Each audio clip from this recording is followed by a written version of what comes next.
السلام علیکم ورحمۃ اللہ وبرکاتہ، نحمده ونصلی علی رسولہ الکریم، اما بعد فاعوذ باللہ من الشیطان الرجیم، بسم اللہ الرحمن الرحیم، رب اشرح لی صدری ویسر لی امری واحلل عقدۃ من لسانی یفقهوا قولی۔ لو أنزلنا هذا القرآن على جبل لرأيته خاشعا متصدعا من خشية الله وتلك الأمثال نضربها للناس لعلهم يتفكرون۔ امثال القرآن پروگرام کے سلسلے میں آج ہم آخری پروگرام میں انشاءاللہ عہد توڑنے والے کی مثال کے بارے میں پڑھیں گے، جس کا ذکر سورۃ النحل کی آیت نمبر 91 سے 92 میں ہوا ہے۔ ارشاد باری تعالیٰ ہے، وَأَوْفُوا بِعَهْدِ اللَّهِ إِذَا عَاهَدتُّمْ وَلَا تَنقُضُوا الْأَيْمَانَ بعد توكيدها وقد جعلتم الله عليكم كفيلا إن الله يعلم ما تفعلون۔ ولا تكونوا كالتي نقضت غزلها من بعد قوة أنكاثا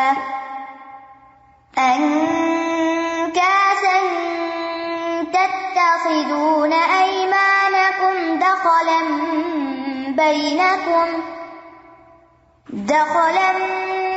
بينكم أن تكون أمة هي أربى من أمة إنما يبلوكم الله به وَلَيُبَيِّنَنَّ لَكُمْ يَوْمَ الْقِيَامَةِ مَا كُنتُمْ فِيهِ تَخْتَلِفُونَ۔ اور اللہ کے عہد کو پورا کرو جب بھی تم باہم عہد کرو، اور قسموں کو ان کے پختہ کرنے کے بعد نہ توڑو، یقیناً تم اللہ کو اپنے اوپر ضامن بنا چکے ہو، بے شک اللہ جانتا ہے جو کچھ تم کرتے ہو۔ اور تم اس عورت کی طرح نہ ہو جانا جس نے اپنا سوت مضبوط کاٹنے کے بعد ٹکڑے ٹکڑے کر کے توڑ ڈالا تھا، کہ تم اپنی قسموں کو آپس میں زیادتی کرنے کا بہانہ بناؤ تاکہ ایک جماعت دوسری جماعت سے زیادہ بڑی ہوئی ہو جائے۔ بے شک اللہ اس کے ذریعے تمہیں آزماتا ہے، اور البتہ وہ ضرور قیامت کے دن تمہارے لیے واضح کر دے گا وہ چیز جس میں تم اختلاف کرتے تھے۔ ایفائے عہد کے بارے میں یہ مثال سورۃ النحل میں بیان ہوئی ہے۔ اس سے پچھلی آیت میں اللہ تعالیٰ نے عدل اور احسان کا حکم دیا ہے، ان اللہ یأمر بالعدل والإحسان وإیتاء ذی القربى وینہی عن الفحشاء والمنکر والبغی یعظکم لعلکم تذکرون۔ بے شک اللہ تمہیں عدل اور احسان اور قرابت داروں کو دینے کا حکم دیتا ہے، اور بے حیائی، برائی اور زیادتی سے روکتا ہے۔ وہ تمہیں نصیحت کرتا ہے تاکہ تم نصیحت حاصل کرو۔ پھر اس آیت میں جن احکامات کا ذکر ہے ان میں خاص طور پر اللہ تعالیٰ نے ایفائے عہد کو الگ بیان کیا ہے، یعنی عمومی طور پر نیکی کا حکم دیا، عدل کا دیا، احسان کا دیا، لیکن پھر ان احکامات میں سے بھی وعدہ پورا کرنے کا حکم الگ طور پر بھی دیا، جس کا ذکر اس مثال کے اندر ہے، اور عہد توڑنے کے لیے یہ مثال بیان کی تاکہ بات اچھی طرح واضح ہو جائے کہ عہد کا توڑنا کتنا نقصان دہ ہے۔ تو ارشاد باری تعالیٰ ہے، وَأَوْفُوا بِعَهْدِ اللَّهِ إِذَا عَاهَدتُّمْ، اور اللہ کے عہد کو پورا کرو جب بھی تم عہد کرو۔ اوفو کا مادہ واو فا یا ہے، وافی کہتے ہیں مکمل اور پوری چیز کو۔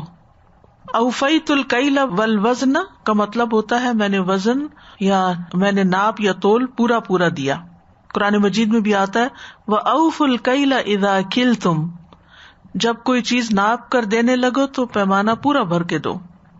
بِعَهْدِ اللَّهِ عہد کا مادہ عین ہا دال ہے، ضرب یضرب کے وزن پر آتا ہے، جس کا مطلب ہوتا ہے کسی چیز کی نگہداشت کرنا، خبرگیری کرنا.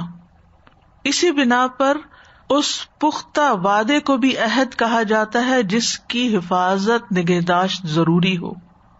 یعنی جو بھی تم کسی سے پرومس کرو یا کانٹریکٹ کرو، پھر اس کی حفاظت بھی کرو، اس کو پورا بھی کرو. قرآن مجید میں آتا وَأَوْفُوا بِالْعَهْدِ إِنَّ الْعَهْدَ كَانَ مَسْئُولًا، اور عہد کو پورا کرو کہ عہد کے بارے میں ضرور سوال کیا جائے گا. تو یہاں عہد کو پورا کرنے سے مراد کیا ہے؟ اس میں وہ سارے عہد شامل ہیں جو بندہ اپنے رب سے کرتا ہے، مثلاً عبادات، نظر نیاز، نظر ماننا، قسم کھانا، اور اس کے علاوہ کسی سے کوئی بھی وعدہ جو کرتا ہے انسان، جبکہ یہ سب صحیح طریقے اور جائز طریقے پر کیے گئے ہوں.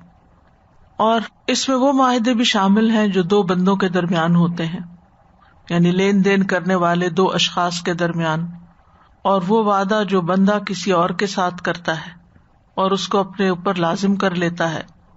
تو ان تمام صورتوں میں انسان کو چاہیے کہ جس بھی انسان کے ساتھ یا اللہ سبحانہ وتعالی کے ساتھ کوئی وعدہ کرتا ہے تو پھر اس کو نبھائے. اور یہاں یہ کہا گیا کہ اللہ کے عہد کو پورا کرو، یعنی عہد کی شان یا حال یہ ہے کہ اس کی حفاظت کی جانی چاہیے، اور اس کو اللہ تعالی کی طرف نسبت کی گئی، کیونکہ ہم عموماً وعدوں پر اللہ تعالیٰ کو گواہ بناتے ہیں. یعنی بعض وعدے وہ ہوتے ہیں جو براہ راست اللہ سے ہم کرتے ہیں، جیسے لئن آتانا من فضلہ لنصدقن، کہ اگر وہ اپنے فضل سے ہمیں کچھ دے گا تو ہم ضرور ہی صدقہ کریں گے. اللہ سے وعدہ کر رہے ہوتے ہیں، کوئی نظر مان رہے ہوتے ہیں، کوئی منت مان رہے ہوتے ہیں. اسی طرح عہد الست بھی اس میں آ جاتا ہے، جب ہم نے اللہ تعالیٰ کو اپنا معبود مانا تھا اور اس کے اوپر ہم نے پکا عہد کیا تھا. پھر اسی طرح یہ ہے کہ جو لا الہ الا اللہ کہتے ہیں، ہم اللہ کو شعوری طور پر اپنا الہ مانتے ہیں، تو یہ بھی ہمارا ایک طرح سے اللہ تعالیٰ سے عہد ہو جاتا ہے کہ اب ہم آپ ہی کی بات مانیں گے، آپ ہی کی عبادت کریں گے. لہذا عبادات سے متعلق جتنی چیزیں آتی ہیں وہ بھی عہد میں شامل ہو جاتی ہیں. اسی طرح وصیت اور قسم اور دیگر عہد بھی شامل ہیں، یعنی شرعی پابندیاں بھی. جیسے سورۃ المائدہ کے شروع میں آتا ہے یا ایھا الذین آمنوا اوفوا بالعقود.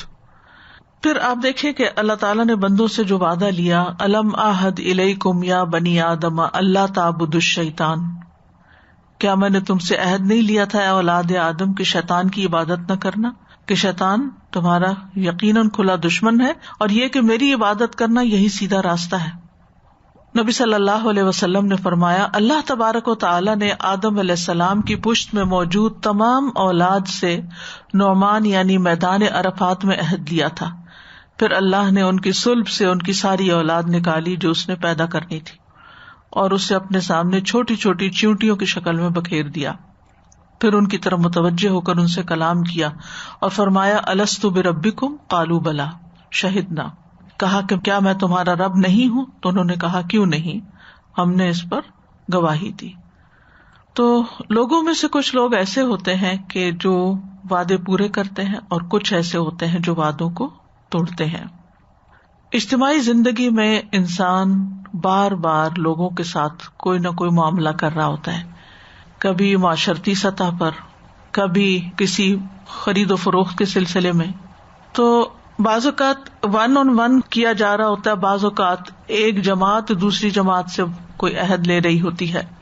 تو ایسے میں انسان جو بھی کسی کے ساتھ کوئی پرومس کرتا ہے یا کوئی عہد کرتا ہے تو اس پر اللہ تعالیٰ کو گواہ بنا لیتا ہے. مومن جو ہوتا ہے وہ وعدے کے بارے میں بہت حساس ہوتا ہے، وہ بہت اس کی کیئر کرتا ہے، اور وہ سمجھتا ہے کہ اللہ مجھ پر نگران ہے. اگر میں نے کہیں کوئی دھوکہ کیا، کوئی گڑبڑ کی، تو میں اس کے ہاں جواب دہ ہوں گا. تو جو ذمہ دار انسان ہوتا ہے وہ ہر صورت اپنے وعدوں کو پورا کرتا ہے. تو جس گھر کے اندر، جس ادارے کے اندر، جس شہر، جس ملک کے اندر لوگ وعدے پورے کرتے ہیں، وہاں پر ہر چیز اپنے صحیح طریقے پر کام کر رہی ہوتی ہے، ہر ایک اس کا حق مل رہا ہوتا ہے اور چیزیں اسموتھ چل رہی ہوتی ہیں. لیکن جہاں پر لوگ وعدہ نہ پورا کریں تو وہاں ایک نہیں کئی خرابیاں پیدا ہوتی ہیں، طرح طرح کے جھگڑے جنم لیتے ہیں، بد اعتمادی جنم لیتی ہے اور انسان بد اخلاق ہو جاتا ہے، انسان اپنا اعتماد کھو دیتا ہے. تو اس لیے بہت ضروری ہے کہ ہم اپنے وعدوں کو پورا کرنے والے ہوں، چاہے ہم نے وہ اللہ سے کوئی وعدہ کیا ہو یا ہم نے بندوں سے کوئی وعدہ کیا ہو، چاہے ہم نے عبادت کے سلسلے میں کوئی وعدہ کیا ہو، کوئی نظر ماننی ہو، کتاب اللہ کو تھامنے کا عہد کیا ہو، کچھ بھی ایسی بات جو ہمارے اور رب کے درمیان ہو یا رب کا نام لے کر بندوں کے ساتھ کی گئی ہو یا کسی کے ساتھ نہیں، اپنے دل ہی دل میں ہم کچھ ارادے باندھتے ہیں اور وعدے کرتے ہیں اور اللہ سے اپنے اعمال پر معافی مانگتے ہیں، ان سب کو پورا کرنا ضروری ہے. اس کو نظر ماننا بھی کہتے ہیں ہم. جیسے حضرت مریم کی والدہ نے نظر مانی تھی تو انہوں نے کسی انسان کے سامنے کوئی ڈکلیئر نہیں کیا تھا، اپنے دل ہی دل میں ایک بات کی تھی اور اللہ سبحانہ وتعالیٰ اس پر گواہ تھا. اسی طرح جو لوگ حج پہ جاتے ہیں وہ بھی بعض اوقات کچھ عہد کرتے ہیں، اگر اللہ تعالیٰ مجھے حج پہ لے گیا تو میں ایسا اور ایسا کروں گا.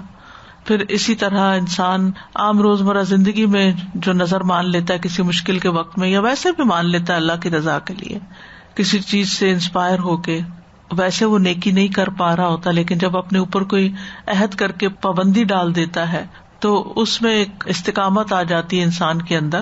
تو ایسی ساری چیزوں کو پورا کرنا ضروری ہے. مومن بندوں کی صفت بتائی گئی ہے یوفون بالنذر، کہ وہ نظر پوری کرتے ہیں. پھر عہد سے مراد قسم بھی ہوتی ہے. شابی کہتے ہیں عہد قسم ہے اور اس کا قسم والا کفارہ، یعنی اگر آپ عہد توڑتے ہیں تو پھر آپ کو کیا کرنا چاہیے؟ کفارہ دینا چاہیے اس گناہ کی معافی کے لیے، جیسے آپ قسم توڑ کے کفارہ دیتے ہیں.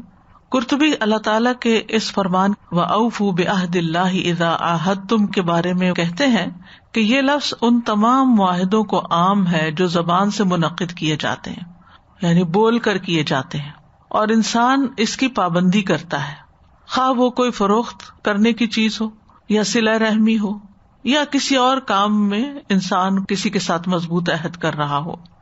اسی طرح عہد میں روز مرہ کے وعدے بھی شامل ہوتے ہیں، جیسے بچوں کے ساتھ ہم وعدہ کرتے ہیں، یا ہماری کوئی ڈاکٹر کے ساتھ اپائنٹمنٹ ہوتی ہے، یا ہم کسی انسان کو ملنے کے لیے کوئی وقت دیتے ہیں، یا کسی وقت پر پہنچنے کا وعدہ کرتے ہیں کہ ٹھیک ہے میں اتنے بجے آپ کے پاس پہنچ جاؤں گا. تو ایسے وعدوں کو پورا کرنا بھی لازم ہے. مثلاً آپ کمٹمنٹ کرتے ہیں کہ میں یہ کورس پڑھاؤں گا، میں یہ جمعہ کا خطبہ دوں گا، یعنی کئی چیزیں ہوتی ہیں کہ جس میں لوگوں کی کمٹمنٹ ہو تو ہی انسان یا ادارہ آگے بڑھ سکتا ہے. لیکن اگر حال یہ ہو کہ انسان وعدہ تو کر لے اور پھر کام کا وقت جب آئے تو اس وقت آئیں بائیں شائیں کرے، یا یہ کہ کوئی بہانہ بنانا شروع کر دے، اور ایسا کرنا جو ہوتا ہے وہ منافقین کی صفت ہوتی ہے، یعنی وعدہ خلافی جو ہوتی ہے. رسول اللہ صلی اللہ علیہ وسلم نے منافق کے بارے میں فرمایا تھا کہ وہ جب وعدہ کرتا ہے تو اس کی خلاف ورزی کرتا ہے. تو اس کا یہ مطلب نہیں تھا کہ صرف منافق کی صفت بتا دی جائے یا نشانی بتا دی جائے. مقصد اس کا یہ تھا کہ لوگ ایسا کرنے سے بچیں، پرہیز کریں اور اپنے وعدے پورے کریں. ہاں اگر کوئی شرعی عذر ہو جائے، مثلاً ایک شخص کا پورا پکا پلان تھا کہ وہ کام کرے گا لیکن اچانک کوئی بیماری آ گئی، فوت ہو گیا، کسی قرض میں جکڑا گیا، قید ہو گیا، یعنی اس کے بس سے باہر ہو گیا وہ پورا کرنا، تو پھر اس صورت میں کوئی بات نہیں. لیکن جان بوجھ کے کہ کوئی دنیاوی فائدہ نظر آ گیا تو اس وعدے کو توڑ کے اس طرف چل پڑا.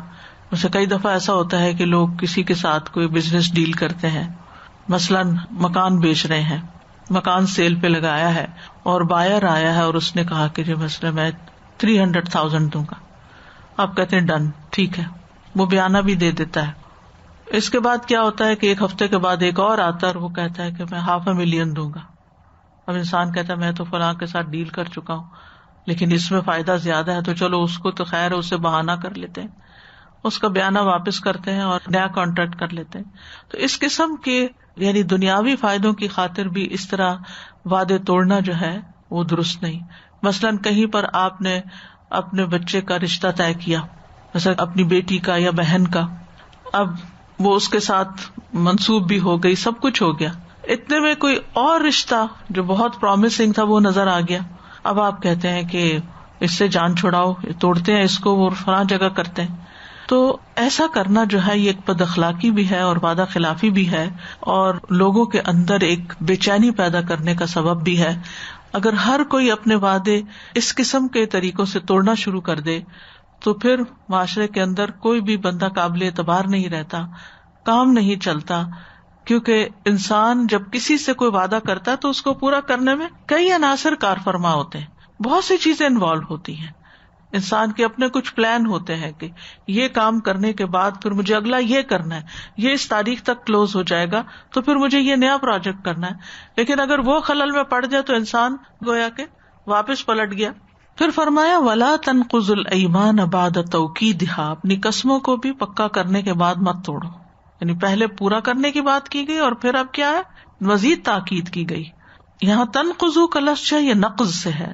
اس کا معنی ہوتا ہے کسی چیز کا شیرازہ بکھیرنا، عمارت کو ڈھانا اور رسی کے بل اتارنا، گرا کھولنا، یہ سارے نقض میں آتے ہیں. یعنی رسی بٹی جاتی ہے نا، اور رسی کی جو رول کی ہوئی چیز ہے اس کو کھول دینا، جو ہے اس کو تار تار کر دینا، یہ نقض ہوتا ہے. تو یہاں سے عہد شکنی کے لیے یہ لفظ بطور استعارہ استعمال ہوتا ہے. قرآن مجید میں آتا ہے الذین ینقضون عہد اللہ، وہ لوگ جو اللہ کے عہد کو توڑ دیتے ہیں. اور ایمان جو ہے یہ یمین کی جمع ہے، اور اس کا اطلاق قسم اور حلف دونوں پر ہوتا ہے. عام طور پر جب لوگ عہد کرتے ہیں اور خاص قسم کے عہد کرتے ہیں تو ان پہ قسم بھی کھاتے ہیں، اللہ کو گواہ بھی بناتے ہیں. بعض لوگ ہاتھ پہ ہاتھ رکھتے ہیں، جیسے بیعت وغیرہ بھی ہوتی ہے. کوئی ہاتھ میں ہاتھ ڈال کے، آپ نے دیکھا ہوگا کہ جب کوئی وعدہ پورا کیا جاتا ہے تو پھر ہاتھ ملاتے ہیں لوگ، یا بعض اوقات اپنے دل پہ ہاتھ رکھتے ہیں اور اشارہ انگلی سے کرتے ہیں اوپر کہ اس پر اللہ گواہ ہے. تو عہد اور میثاق کے وقت یعنی قسم کے وقت اللہ کو گواہ بنایا جاتا ہے. اس لیے فرمایا وَقَدْ جَعَلْتُمُ اللَّهَ عَلَيْكُمْ كَفِيلًا، حالانکہ تم یقینی طور پر اللہ کو اس پر ضامن بنا چکے ہو، کفیل بنا چکے ہو. کفالہ کا مطلب ہوتا ہے ضامن بنانا، کفالت کہتے ہیں ضمانت کو. تکفلت بکذا کا مطلب ہوتا ہے کسی چیز کا میں ضامن بنا. اور پھر اسی طرح کفلہ زکریا کا لفظ قرآن مجید میں آتا ہے کہ زکریا کو اس کا کفیل بنا دیا. تو عہد اور میثاق کے وقت اللہ کو کفیل بنایا جاتا ہے، یعنی ضامن بنایا جاتا ہے کہ اب ہمارے اس معاہدے پر اللہ نگران ہے، اور اللہ کے نام کی قسم کھائی جاتی ہے، اللہ کے نام کی گواہی دی جاتی ہے، ضمانت دی جاتی ہے. تو اب اس پر عمل درآمد کروانا ضروری ہو جاتا ہے.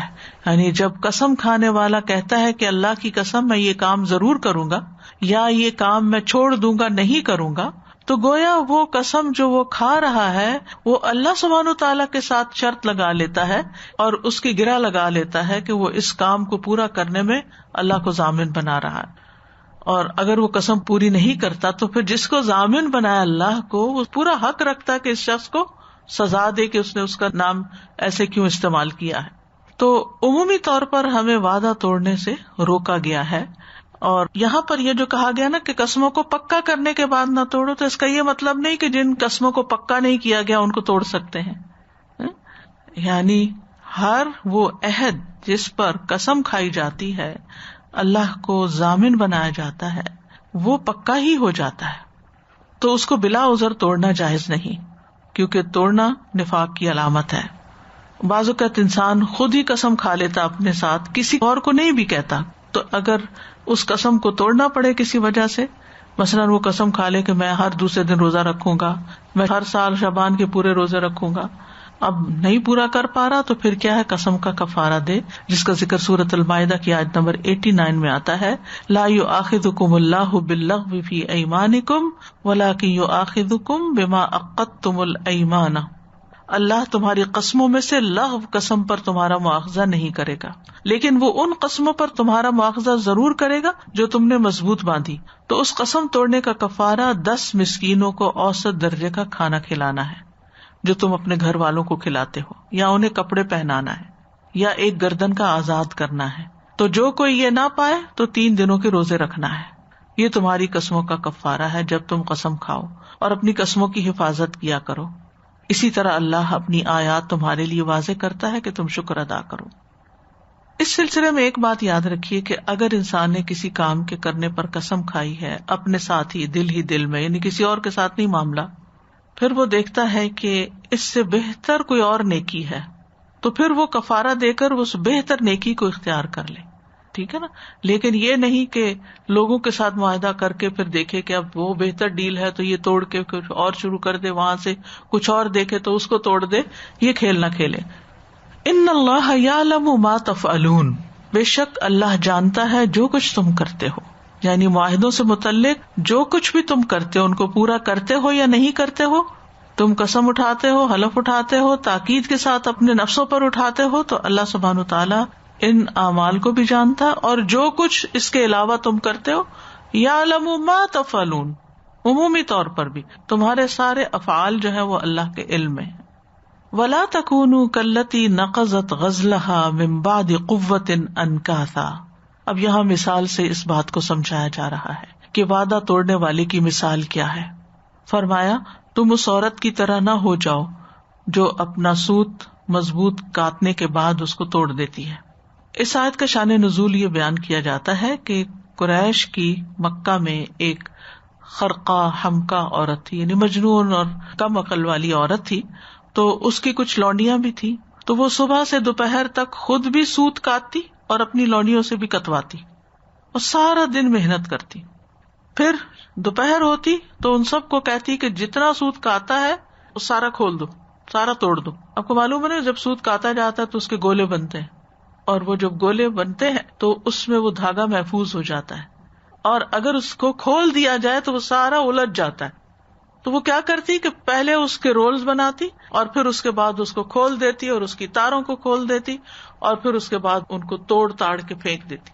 اب نہ تو وہ پیور روئی یا اون کی شکل میں کام آ سکتی تھی مٹیریل، اور نہ ہی اس کا دھاگا کام آتا، یعنی وہ کسی بھی کام کا نہ رہتا، بالکل ہی بیکار ہو جاتا.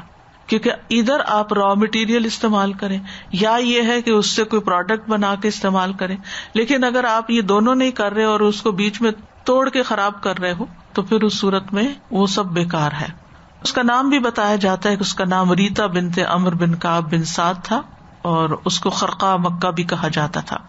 اور غزل کا لفظ جو ہے یہاں پر غزل یغسل سے ہے، اس کا مطلب ہے سوت کا کاٹنا، یعنی اون یا روئی کو دھاگوں کی شکل میں کاٹ دینا. انکافا کا مطلب ہے کمبل یا سوت ادھیڑنا.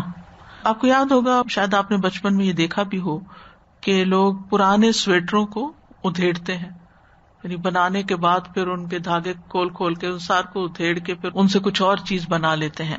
اور اسی طرح کچھ اور چیزوں کو بھی دوبارہ استعمال کرنے کے لیے ادھیڑ دیا جاتا ہے. تو یہاں مراد کیا ہے؟ کمبل یا سوت ادھیڑنا ہی نہیں، بلکہ وہ سارا دن جو دھاگا بنواتی تھی اس کو ادھیڑ دینا، کھول دینا، توڑ دینا. تو اللہ سبحانہ تعالیٰ نے اس عورت کی مثال دیتے ہوئے فرمایا کہ تم اپنے باہمی معاہدات کو، کانٹریکٹس کو کچے دھاگے کی طرح نہ سمجھو کہ جب چاہو توڑ ڈالو. اور اس صورت میں تم اس عورت کی طرح دیوانے نہ بنو، وہ تو دیوانی تھی، اور اگر تم یہ کام کرتے تو تمہارا بھی یہ فعل عقل مندی پر مبنی نہیں بلکہ سراسر دیوانگی ہے. آپ دیکھیے کہ جب بھی انسان کوئی کام شروع کرتا ہے تو اس کے لیے ایک بڑی اہم صفت اس کو درکار ہوتی ہے، اور وہ ہے استقامت. اسی لیے کہا جاتا ہے الاستقامت فوق الکرامہ. استقامت تو کرامت سے بھی بڑھ کے چیز ہے.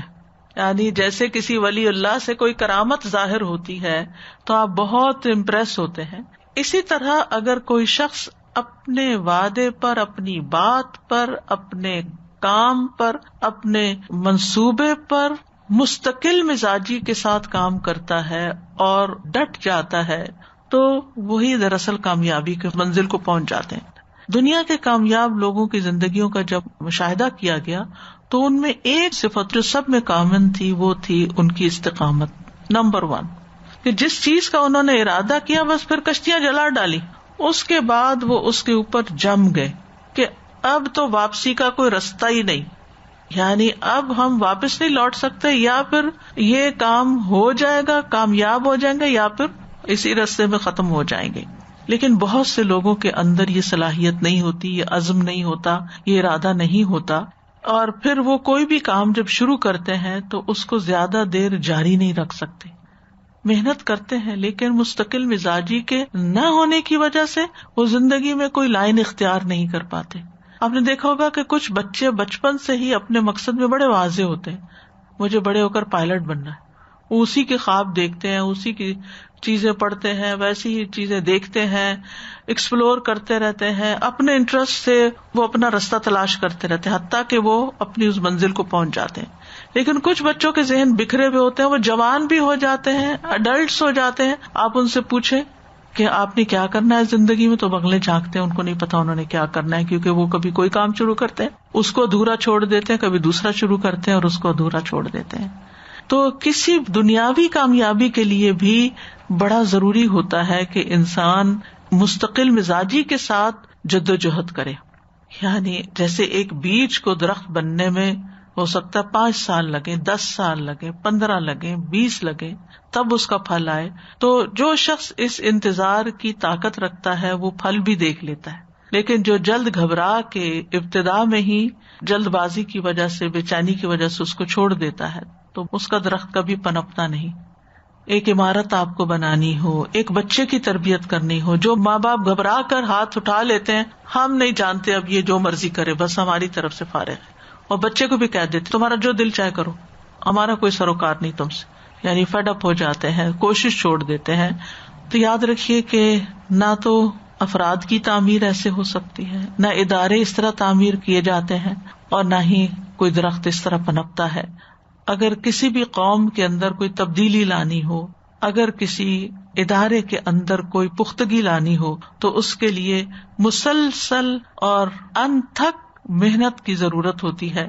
ہاں, اگر آپ کو ایک ککڑی کی بیل لگانی ہے, ایک موسمی پھل پھول لگانے ہیں, تو اس کے لیے آپ کو بہت بڑی محنت نہیں کرنی پڑے گی. آپ کہیں سے ایک ڈنڈی اٹھا کے تو پانی کے کپ میں ڈال دیں, وہ خود تھوڑی سی گرو کرے گی, موسم ختم ہوگا جل جائے گی, اس کا پیریڈ ختم ہوگا, ختم ہو جائے گی, بات ختم. لیکن آپ نے دیکھا ہوگا کچھ درخت ایور گرین ہوتے ہیں, جتنی چاہے گرمی ان پہ پڑے, جتنی چاہے سردی ان پہ پڑے, وہ اپنی جگہ پر جمے رہتے ہیں. تو کوئی بھی کام انسان کو جب زندگی میں کرنا ہوتا ہے تو وہ صرف باتوں سے نہیں ہوا کرتا, بلکہ اس کے لیے افراد کار چاہیے ہوتے ہیں, ایسے لوگ چاہیے ہوتے ہیں کہ جو وہ کام کریں, اور اس کے لیے افراد کے اندر چھپی ہوئی صلاحیتوں کو ایکسپلور کرنا ہوتا ہے, بیدار کرنا ہوتا ہے, ان کے اندر احساس پیدا کرنا ہوتا ہے, وتواصوا بالحق وتواصوا بالصبر کرنا ہوتا ہے, اور پھر اس کے بعد جا کر کوئی چیز تیار ہوتی. اور پھر بھی یاد رکھیے جہاں بھی کوئی کام شروع ہوتا ہے وہاں رکاوٹیں لازماً آتی.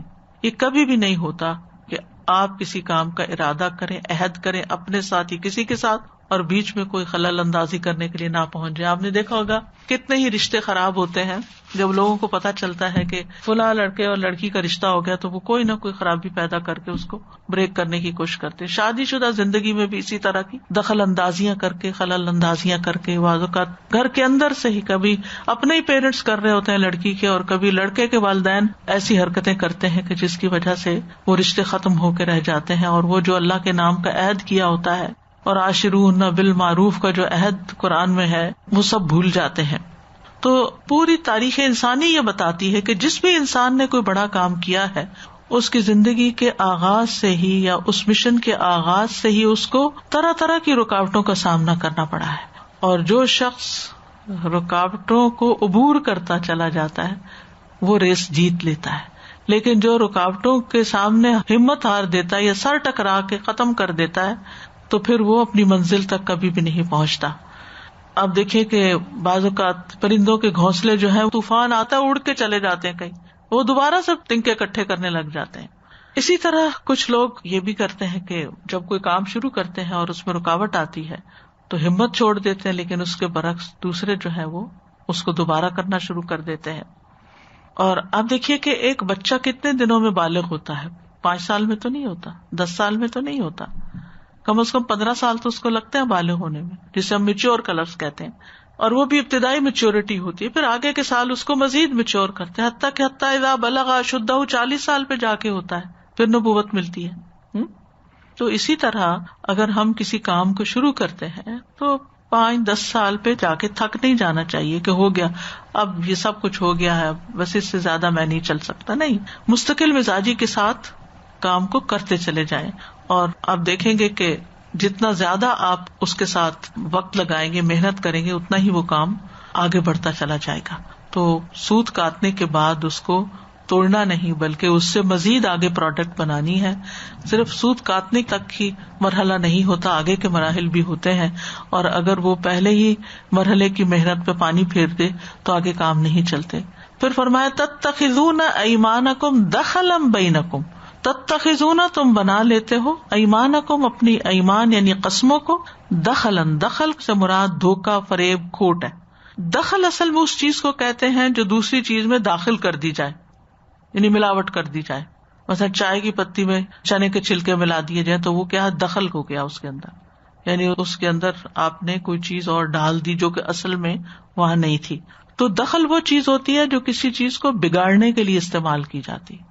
ایک تو تھا نا کہ آپ چائے میں چینی ڈالتے ہیں، یہ دخل نہیں ہے، لیکن آپ ایسی چیز ڈال دیں کہ جس سے وہ بگڑی جائے، کام خراب ہو جائے، اس کو دخل کہتے ہیں.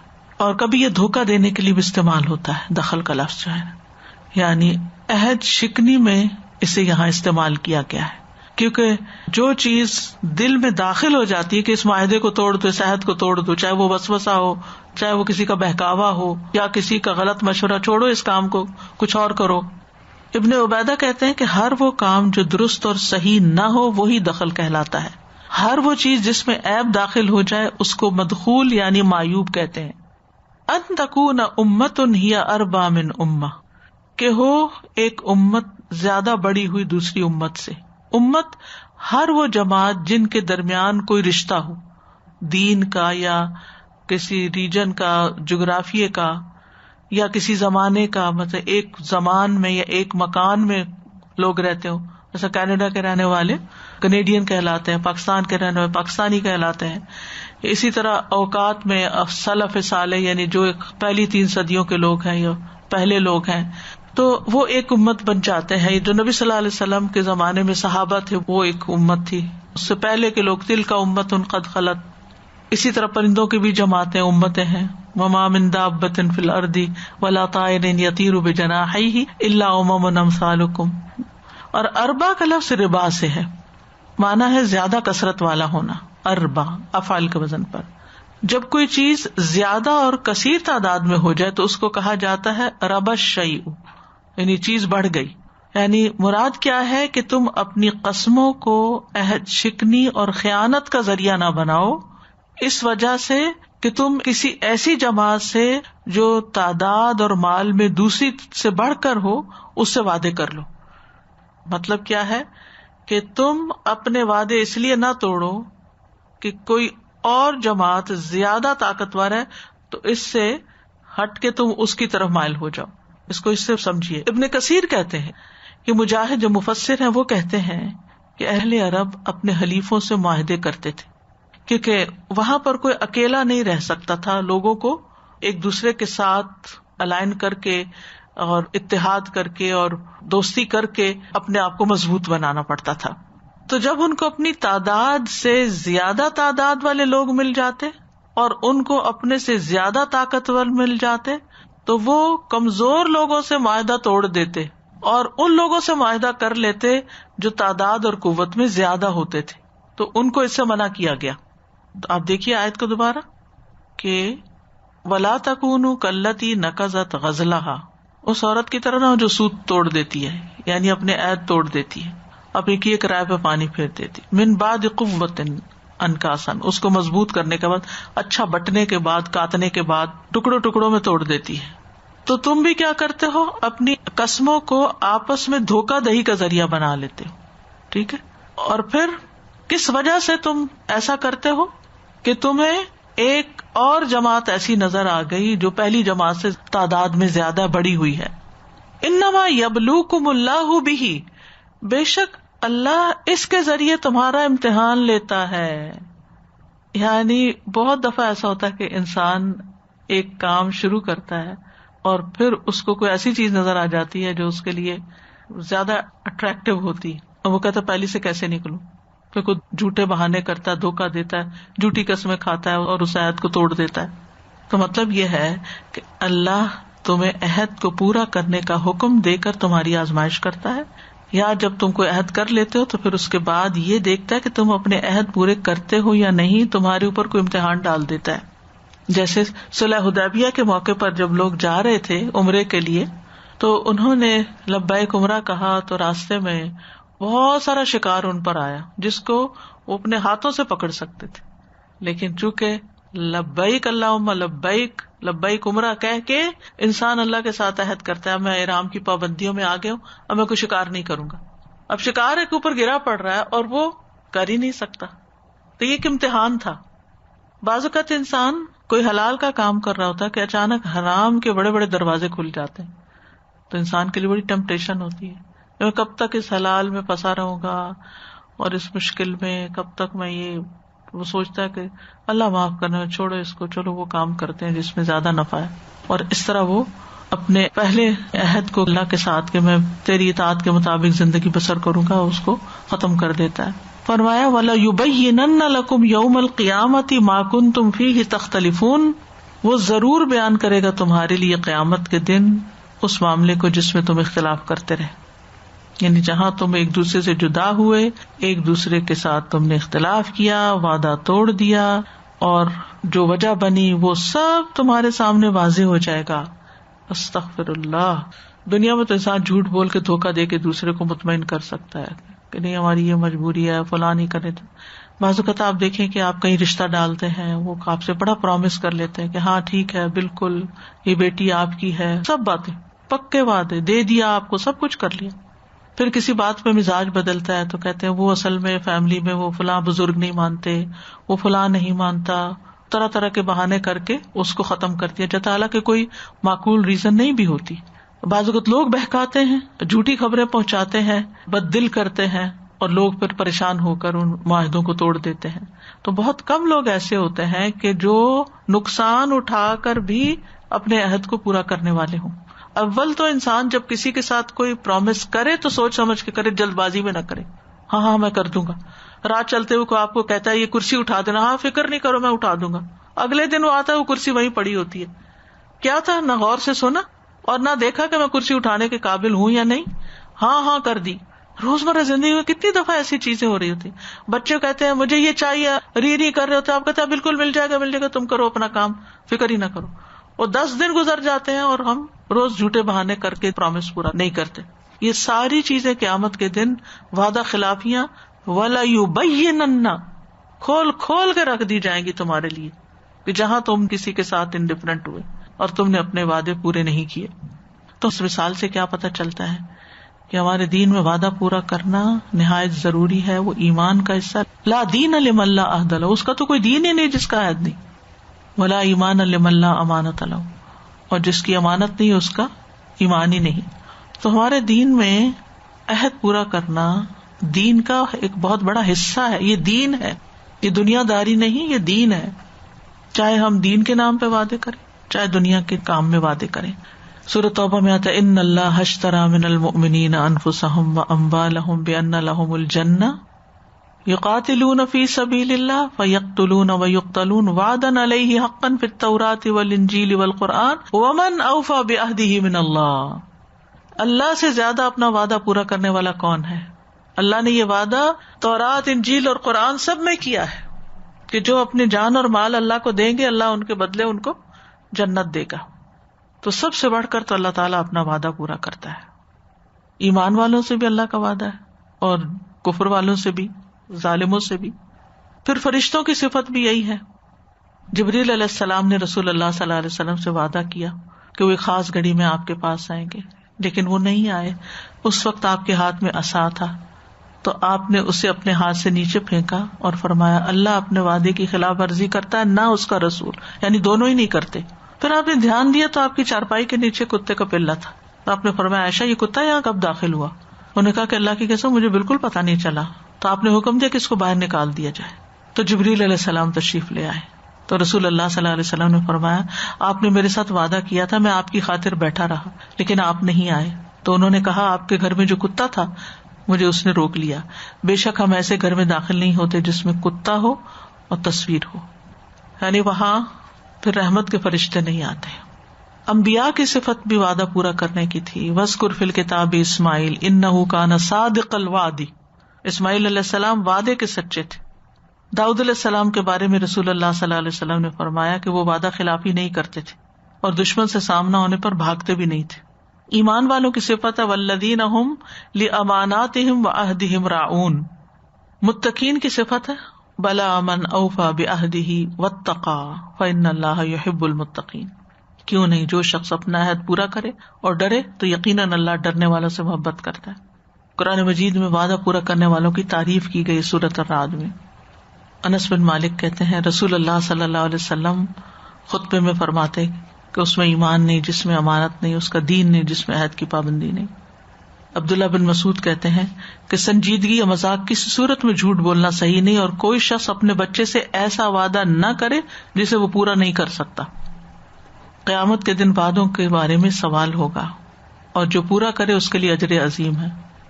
صحابہ کرام کی صفت سورۃ الاحزاب میں آتی ہے نا کہ ان میں سے کچھ ایسے ہیں جنہوں نے اپنا عہد پورا کر لیا اور کچھ ایسے ہیں جو منتظر ہیں. منہم من قضا نحبہ ومنہم من ینتظر. عہد شکنی منافق کی صفت ہے. عہد شکنی سے قتل و غارت پھیلتی ہے. رسول اللہ صلی اللہ علیہ وسلم نے فرمایا جو قوم عہد شکنی کرتی ہے اس میں قتل و غارت پھیل جاتا ہے، دشمن مسلط ہو جاتا ہے. عہد توڑنے کے بہت سے نقصان ہیں. سب سے پہلے کہ وہ اپنی جان پہ ظلم کرتا ہے. فمن نکث فانما ينکث علی نفسہ. پھر اپنا خسارہ کرتا ہے.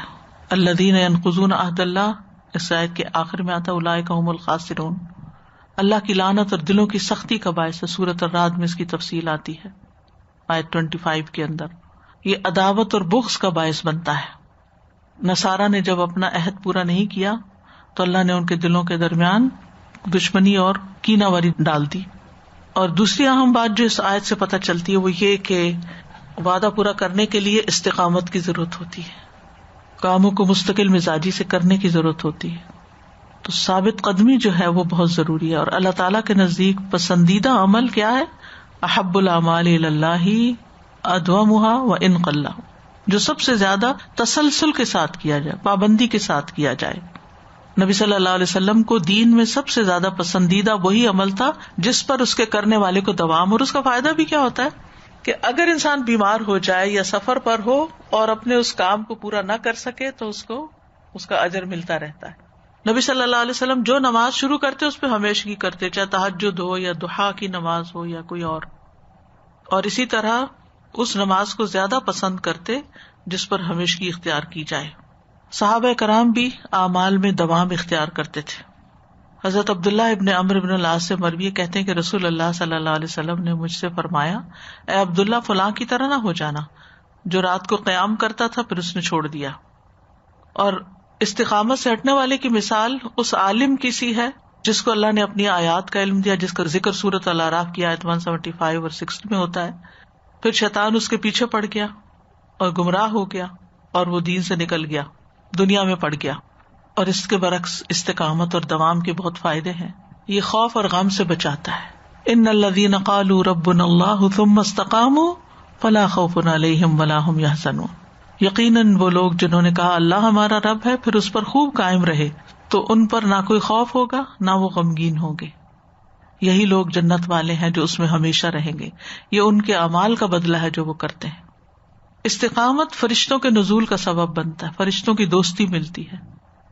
سورۃ فصلت میں آتا ہے ان الذین قالوا ربنا اللہ ثم استقاموا تتنزل علیہم الملائکۃ الا تخافوا ولا تحزنوا وابشروا بالجنۃ التی کنتم توعدون. تو ایمان لا کر وہ خاص صفت جو جنت کی بشارت دیتی ہے اور خوف اور غم سے نجات کی بشارت دیتی ہے وہ استقامت کی صفت ہے. نحن اولیاؤکم فی الحیاۃ الدنیا وفی الآخرہ وَلَكُمْ فِيهَا مَا تَشْتَهِي أَنفُسُكُمْ وَلَكُمْ فِيهَا مَا تَدَّعُونَ. ہم دنیا کی زندگی میں بھی تمہارے دوست ہیں اور آخرت میں بھی. فرشتوں کا ساتھ ملتا ہے، وہ اپنے وقت پہ حاضر ہو جاتے ہیں کہ اب اس بندے نے اس وقت یہی کام کرنا ہے. اور وہاں جو جی چاہے گا تمہارا تمہیں ملے گا، جو کچھ مانگو گے تمہارا ہوگا. یہ بخشنے والے مہربان کی طرف سے مہربانی ہوگی.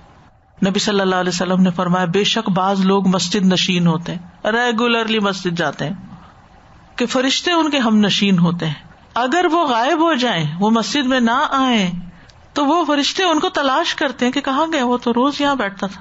اگر وہ بیمار پڑ جائیں تو تیمارداری کرتے ہیں، اور اگر انہیں کوئی ضرورت ہو تو ان کی مدد کرتے ہیں. وہ دیکھتے ہیں کہ اس بندے کو اس چیز کی ضرورت ہے، وہ جا کے کسی کے دل میں خیال ڈالتے ہیں کہ اٹھو اور فلاں بندے کی مدد کرو، اس کا کام کرو. دنیا کی نعمتوں کی فراوانی ہو جاتی ہے جب انسان مستقل مزاجی سے کوئی کام کرتا ہے. سورۃ جن میں آتا ہے وَأَن لَوِ اسْتَقَامُوا عَلَى الطَّرِيقَةِ لَأَسْقَيْنَاهُمْ مَاءً غَدَقًا، کہ اگر وہ سیدھے رستے پہ قائم رہتے تو ہم ضرور انہیں بہت وافر پانی پلاتے. اور پانی کیا ہے؟ دنیا کی نعمتیں، دین بھی اس میں آتا ہے. پھر اسی طرح انسان اخلاقی برائیوں سے بچتا ہے. ان الانسان خلق هلوعا اذا مسه الشر جزوعا واذا مسه الخير منوعا الا المصلين الذين هم على صلاتهم دائمون. بلا شبہ انسان تھوڑی دلا بنایا گیا ہے، جب اسے تکلیف پہنچتی ہے تو بہت گھبرا جانے والا ہے، اور جب اسے بھلائی ملتی ہے تو بہت روکنے والا ہے، سوائے نماز ادا کرنے والوں کے جو اپنی نماز پر ہمیشگی اختیار کرتے ہیں. پھر آپ دیکھیے کہ انسان کو ساری زندگی ایمان اور عمل صالح پر استقامت اختیار کرنی چاہیے. رسول اللہ صلی اللہ علیہ وسلم نے فرمایا سفید بال مومن کا نور ہے. اسلام میں جس آدمی کے بال سفید ہو جاتے ہیں تو ہر ایسے بال کی وجہ سے اس کو نیکی ملتی ہے اور اس کا درجہ بلند ہوتا ہے. یعنی جو مستقل مزاجی کے ساتھ دین پر چلتا رہا تاکہ بوڑھا ہو گیا، اس نے اپنی جوانی اس کام میں لگا دی اور بڑھاپے تک اسی پہ ڈٹا رہا، چاہے کتنی بھی مشکلیں آئیں، مرتے دم تک انسان عبادت پہ قائم رہے. وَاعْبُدْ رَبَّكَ حَتَّى يَأْتِيَكَ الْيَقِينُ. اور مرنے کے بعد جب قبر میں انسان جاتا ہے تو وہاں بھی اس کو لا الہ الا اللہ کے ساتھ استقامت نصیب ہو جاتی ہے. يُثَبِّتُ اللَّهُ الَّذِينَ آمَنُوا بِالْقَوْلِ الثَّابِتِ فِي الْحَيَاةِ الدُّنْيَا وَفِي الْآخِرَةِ.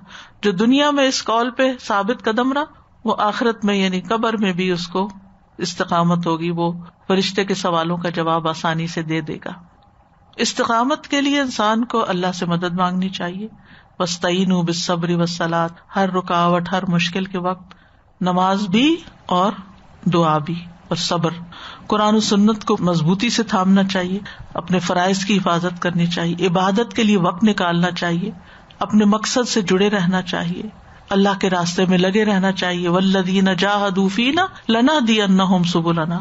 نیک لوگوں سے جڑے رہنا چاہیے، جماعت نہیں چھوڑنی چاہیے، ایک دوسرے کا ساتھ نہیں چھوڑنا چاہیے.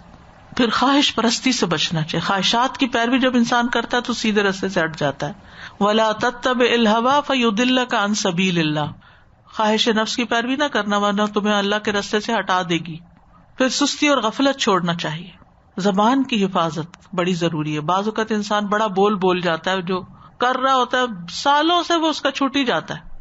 اپنا محاسبہ کرتے رہنا چاہیے اور نیک اعمال کو ضائع کرنے سے بچانا چاہیے. یعنی ایسے سارے کاموں سے بچنا چاہیے کہ جس سے نیک اعمال ضائع ہوں، جیسے ارتداد ہے، کفر ہے، شرک ہے، اور پھر ریاکاری ہے، دکھاوا ہے. یہ اعمال کو ضائع کرنے والی چیزیں ہیں. احسان جتانا، لا تبطلوا صدقاتکم بالمن والاذی. نیت کی خرابی. کرنے کے کام کیا ہے کہ اللہ سے کیے ہوئے وعدے پورے کریں. ان ساری امثال کے اندر جو کچھ ہم نے پڑھا ہے ان پر عمل کرنے والے بنے. بندوں کے ساتھ کیے ہوئے وعدے اور کمٹمنٹس بھی پوری کریں. اپنے اعمال کی حفاظت کریں. ان اعمال سے بچیں جو نیکیوں کو ضائع کرنے والے ہیں. جو کر رہے ہیں اس پہ جم جائیں، چاہے مشکل آئے، ڈٹے رہیں. مستقل مزاجی پیدا کریں اپنے اندر، اسی سے پھر وعدے پورے ہو سکیں گے. اور پھر یہ کہ اپنے ایمان کی قوت، اعمال کی کثرت سے دھوکہ نہیں کھائیں کہ میں تو اتنے سالوں سے یہ اچھا کام کر رہا ہوں تو میرے لیے کوئی مشکل نہیں. اللہ کی توفیق سے انسان کرتا ہے. لہذا اللہ تعالیٰ سے ثابت قدمی کا سوال کرنا چاہیے، دعا کرتے رہنا چاہیے. ربنا لا تزغ قلوبنا بعد اذ ہدیتنا وہب لنا من لدنک رحمہ انک انت الوہاب. ربنا وآتنا ما وعدتنا علی رسلک ولا تخزنا یوم القیامہ انک لا تخلف المیعاد. اللہم انی اسألک الثبات فی الامر والعزیمۃ علی الرشد واسألک موجبات رحمتک وعزائم مغفرتک واسألک شکر نعمتک وحسن عبادتک وأسألك قلبا سلیما ولسانا صادقا وأسألك من خير ما تعلم وأعوذ بك من شر ما تعلم وأستغفرك لما تعلم إنك أنت علام الغيوب ربنا آتنا في الدنيا حسنة وفي الآخرة حسنة وقنا عذاب النار ربنا أتمم لنا نورنا واغفر لنا یا حی یا قیوم برحمتک نستغیث یا ذا الجلال والاکرام. یا اللہ، جو بھی اس پروگرام کے سلسلے میں کوشش ہوئی ہے اور جتنے لوگوں نے بھی اس میں حصہ لیا ہے کسی بھی اعتبار سے، یا اللہ سب کی کوشش کو قبول فرما اور ہم سب کے لیے اس کو صدقہ جاریہ بنا یا رب العالمین.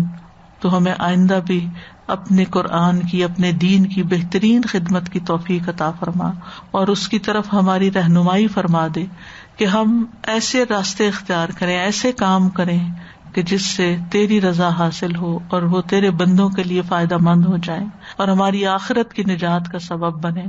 اللہم احسن عاقبتنا فی الامور کلہا واجرنا من خزی الدنیا وعذاب الآخرہ.